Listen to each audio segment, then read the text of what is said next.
Hello students, आपका स्वागत है आपके चैनल द नर्सिंग मेंटर पे।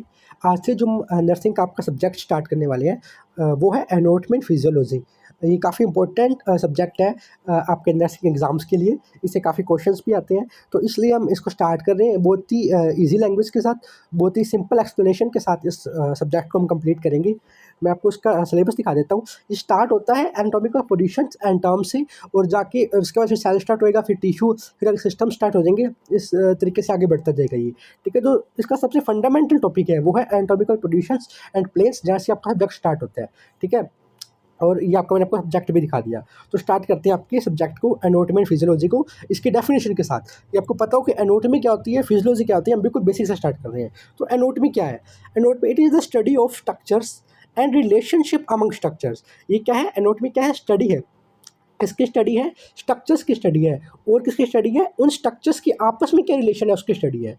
ठीक है, मान लीजिए आप स्टडी कर रहे हैं, स्टमक की स्टडी कर रहे हैं, तो स्टमक की स्टडी करना और स्टमक की अदर जो ऑर्गन्स हैं उसके साथ स्टमक का क्या रिलेशन है उसकी स्टडी करना क्या कहलाता है? एनाटॉमी कहलाता है।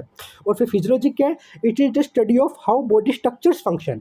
मतलब जो बॉडी के स्ट्रक्चर है, मान लीजिए आप स्टडी किसकी कर रहे थे, आप मान लीजिए आप एनाटॉमी के अंदर स्टडी कर रहे थे स्टमक के स्ट्रक्चर की, और जब आप स्टमक के फंक्शन की स्टडी करोगे उसे क्या बोलेंगे? अपनी फिजियोलॉजी बोलेंगे। ठीक है, स्ट्रक्चर की स्टडी करना एनाटॉमी कहलाता है, और स्ट्रक्चर की फंक्शन की स्टडी करना क्या कहलाता है? फिजियोलॉजी कहलाता है। ठीक है, बहुत ही बेसिक सी बात है ये। आगे बढ़ते हैं।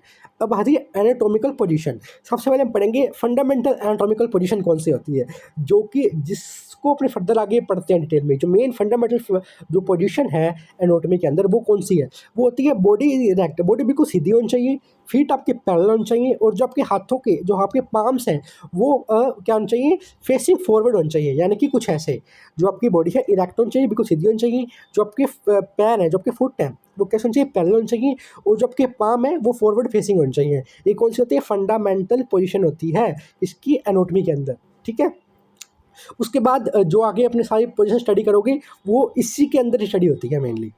ठीक है, आगे बढ़ते हैं।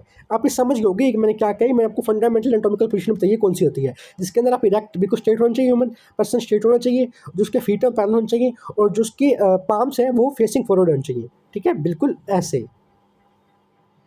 ठीक है, अब जो अदर पोजीशंस आती हैं उनमें पहले आती हैं एंटीरियर और पोस्टीरियर।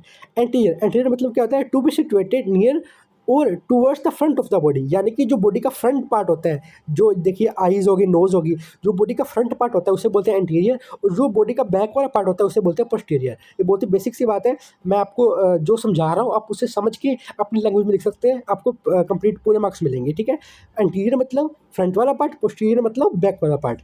आगे बढ़ते हैं। अब आते हैं जो नए वर्ड्स, सुपीरियर, इन्फीरियर, क्रेनियल और कॉर्डल। सुपीरियर मतलब क्या होता है? मैं आपको बना के बताता हूँ, रुकिएगा। देखिए मैंने यहाँ पे ये एक स्ट्रक्चर बनाई।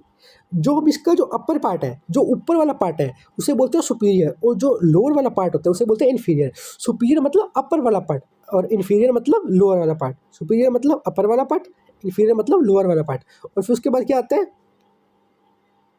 एक मिनट रुकिएगा, सॉरी।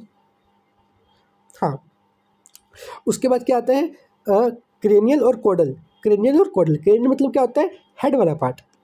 ये जो पार्ट है इसे बोलते हैं क्रेनियल पार्ट। जो हेड वाला पार्ट होता है उसे बोलते हैं क्रेनियल पार्ट, और जो टेल वाला पार्ट होता है उसे बोलते हैं कोडल पार्ट। बस ये बेसिक सी और बहुत सिंपल सी बात है, आपने याद रखनी है। सुपीरियर मतलब, एक मिनट, सुपीरियर मतलब अपर पार्ट, इन्फीरियर मतलब लोअर पार्ट, क्रेनियल मतलब हेड वाला पार्ट, और कोडल मतलब टेल वाला पार्ट। बस इतना आप याद रखिएगा, अपनी लैंग्वेज में लिखिएगा, आपको कंप्लीट मार्क्स मिलेंगे। ठीक है, आगे बढ़ते हैं। फिर आता है मीडियल। आप सपोज कीजिएगा कि ह्यूमन बॉडी है, और ह्यूमन बॉडी को आपने बीच से काट दिया। ठीक है, तो जो बीच में, अब बिल्कुल आप बीच से काटेंगे तो कहाँ से काटेंगे? आधा माथा आएगा, नाक आएगी, आधी नाक आएगी, आधे होठ आएंगे, है ना। तो जो सपोज कीजिए आप जो मिडिल लाइन, वो जो आपने बीच से जिस लाइन से काटा है, जिस हाइपोथेटिकल लाइन से आप काटेंगे बीच से, उसे बोलते हैं मिड लाइन। ठीक है, ये होती है मिड लाइन। जो इसके पास वाला एरिया होता है, जो इसके पास वाले स्ट्रक्चर्स होती हैं उन्हें बोलते हैं मीडियल स्ट्रक्चर, और जो पास वाला होता है वो होता है मिडिल एरिया। यानी कि मिड लाइन की जो क्लोजर एरिया है उसे बोलते हैं मिडिल एरिया, और जो मिड लाइन से दूर वाला एरिया, जैसे कि आपके हाथ हो गए, है ना, हैंड क्या है, मिड लाइन से बहुत दूर की तरफ जा रहे हैं, तो वो क्या होता है? Lateral area. मिड लाइन के पास वाला एरिया मिडिल एरिया, और मिड लाइन से दूर वाला एरिया लेटरल एरिया। ठीक है, मिड लाइन के पास वाला एरिया मीडियल एरिया, और मिड लाइन से दूर वाला एरिया लेटरल एरिया। बहुत सिंपल सी बात है। मीडियल लाइन क्या होती है? एक हाइपोथेटिकल लाइन होती है जो कि बॉडी को दो पार्ट्स में काटती है, ये वाली लाइन, ठीक है। आगे बढ़ते हैं। फिर आते हैं प्रोक्सिमल और डिस्टल। प्रोक्सिमल को आप ऐसे याद रखिएगा, पी से याद रखिएगा पास वाला, और डी से याद रखिएगा दूर वाला। यानी कि मैं आपको बना के बताता हूँ। मैंने यहाँ पे ना, मैं ड्रॉ करता हूँ, ह्यूमन हैंड ड्रॉ करता हूँ गंदा सा। अच्छा तो मुझसे होगा ही नहीं, मुझे पता ही है, ठीक है। मैंने ह्यूमन हैंड ड्रॉ किया, तो जो ओरिजिन वाला पार्ट है ह्यूमन हैंड का, मैंने एक आर्म ड्रॉ की, जो ओरिजिन वाला पार्ट है, जहाँ से आर्म ओरिजिन हुई है, उसे बोलते हैं प्रोक्सिमल, पास वाला पार्ट। यानी कि जहाँ से कोई ऑर्गन का ओरिजिन वाला पार्ट होता है उसे बोलते हैं प्रोक्सिमल पार्ट, और जहाँ पे भी ऑर्गन खत्म हो जाते हैं, जो फिंगर्स वाला पार्ट है, जो उंगलियों वाला पार्ट है, इसे क्या बोलते हैं? डिस्टल पार्ट, ठीक है। प्रोक्सिमल मतलब पास वाला पार्ट, डिस्टल मतलब दूर वाला पार्ट। ये देखिए, जैसे मैंने यहाँ पे लिखा हुआ है, जो ये ह्यूमन आर्म है, जो जहाँ से ओरिजिन हुए शोल्डर वाला पार्ट है, ये प्रोक्सिमल पार्ट है, और जो फिंगर्स वाला पार्ट है ये डिस्टल पार्ट है, ठीक है। समझ लोगे। आगे बढ़ते हैं। अब आते हैं यूनिलैटरल और बाइलैटरल। यूनिलैटरल मतलब वन साइड, और बाइलैटरल मतलब टू साइड, ठीक है। यूनिलैटरल मतलब by side, sorry one side, और बाइलैटरल मतलब टू साइड, जैसे कि मैंने आपको बताया था पीछे। ये देखिए, अब इसको अगर मैं बीच से काट दूँ तो इसकी जो एक साइड है यूनिलैटरल है, और जो दोनों साइड है तो बाइलैटरल, है ना। जो ह्यूमन बॉडी कैसी होती है? बाइलैटरली होती है ना ह्यूमन बॉडी। इसको अपने दो सिमिलर पार्ट्स में डिवाइड कर सकते हैं ह्यूमन बॉडी को, ठीक है। इसलिए अगर आप किसी वन साइड की स्टडी कर रहे हो तो वो यूनिलैटरल है, और अगर दोनों साइड की स्टडी कर रहे हो तो बाइलैटरल है। मैं आपको एग्जांपल के लिए बताता हूँ। मान लीजिए कोई पर्सन है, आपके पास कोई पेशेंट आता है हॉस्पिटल के अंदर, और उसकी एक साइड पैरालाइज होगी, है ना। तो आप उसे क्या बोलोगे? ये यूनिलैटरली पैरालाइज्ड है। पूरी साइड नहीं, सिर्फ एक साइड। मान लीजिए उसकी लेफ्ट साइड पूरी पैरालाइज होगी, तो उसको क्या बोलेंगे? यूनिलैटरली पैरालाइज्ड है, सिर्फ एक साइड से पैरालाइज हुआ है, ठीक है। ये होता है यूनिलैटरल और बाइलैटरल का मतलब। आगे बढ़ते हैं। जो आगे तीन टर्म्स आती है, ये आती है सुपरफिशियल, इंटरमीडिएट और डीप। सुपरफिशियल मतलब, ये मैं आपको बिल्कुल सिंपल लैंग्वेज में बताता हूँ। सुपरफिशियल मतलब ऊपर ऊपर वाली, इंटरमीडिएट मतलब बीच वाली, और डीप मतलब बिल्कुल अंदर वाली। For example skin. स्किन क्या है? सुपरफिशियल है, जो आप स्किन को टच कर सकते हो, ऊपर ऊपर वाली है ना। जो बॉडी की स्किन है, ये क्या सुपरफिशियल है, बाहर वाली है। इंटरमीडिएट मतलब जिसके अंदर मसल्स होगी। स्किन के नीचे क्या मसल की लेयर्स होती हैं, तो वो क्या होगी? इंटरमीडिएट होगी, यानी बीच वाली होगी। और इंटरमीडिएट मसल्स के नीचे क्या होती हैं? ऑर्गन्स होते हैं, तो ऑर्गन्स क्या होगी? डीप होगी।